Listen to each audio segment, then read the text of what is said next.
جب particle accelerators میں ایٹمی ذرات کو آپس میں ٹکرایا جاتا ہے تو اس قدر وسیع مقدار میں ڈیٹا پیدا ہوتا ہے جسے کسی بھی انسان کے لیے پڑھنا ممکن نہیں ہوتا۔ مصنوعی ذہانت اس وسیع ڈیٹا میں ایسے باریک پیٹرنز اور نمونے تلاش کر لیتی ہے جو انسانی دماغ کی پہنچ سے بالکل دور ہیں۔ اچھا، یعنی اب انسان اور مشین مل کر کائنات کے رازوں سے پردہ اٹھا رہے ہیں؟ جی، ہم بالکل ایک نئے دور کے دہانے پر کھڑے ہیں۔ اگر 20ویں صدی میں کوانٹم مکینکس اور نظریہ اضافیت نے دنیا کا نقشہ بالکل بدل کر رکھ دیا تھا اور ناممکنات کو ممکن بنا دیا تھا، تو کیا 21ویں صدی میں یہ نئی ٹیکنالوجیز، کوانٹم کمپیوٹرز اور نینو ٹیکنالوجی ان چیزوں کو حقیقت بنا دیں گی جنہیں آج کی دنیا محض جادو سمجھتی ہے؟ وقت، خلا اور مادے کی جو سمجھ آج ہمارے پاس موجود ہے، کیا آنے والی چند دہائیوں میں وہ یکسر بدل جائے گی؟ اس سوال کے جواب کا انتظار تو پوری دنیا کے سائنسدانوں کو ہے۔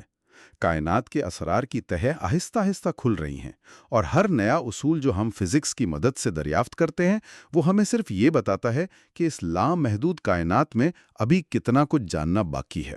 تفصیلی جائزے کو اختتام کی طرف لاتے ہیں۔ جب بھی آپ اپنے ارد گرد کے منظرنامے پر غور کریں، چاہے وہ نیلے آسمان کی وسعت ہو، جدید ترین ٹیکنالوجی ہو، یا پھر وہ بظاہر خالی کرسی جس پر اس وقت آپ بیٹھے ہیں، یاد رکھیں یہ سب دراصل فزکس کے قوانین کا ایک انتہائی خوبصورت اور پیچیدہ ریاضیاتی رقص ہے۔ بس ان مظاہر کو دیکھنے کے لیے ایک مختلف زاویے کی ضرورت ہوتی ہے، اور پھر کائنات کی ہر اکائی خود بخود بامانی ہو جاتی ہے۔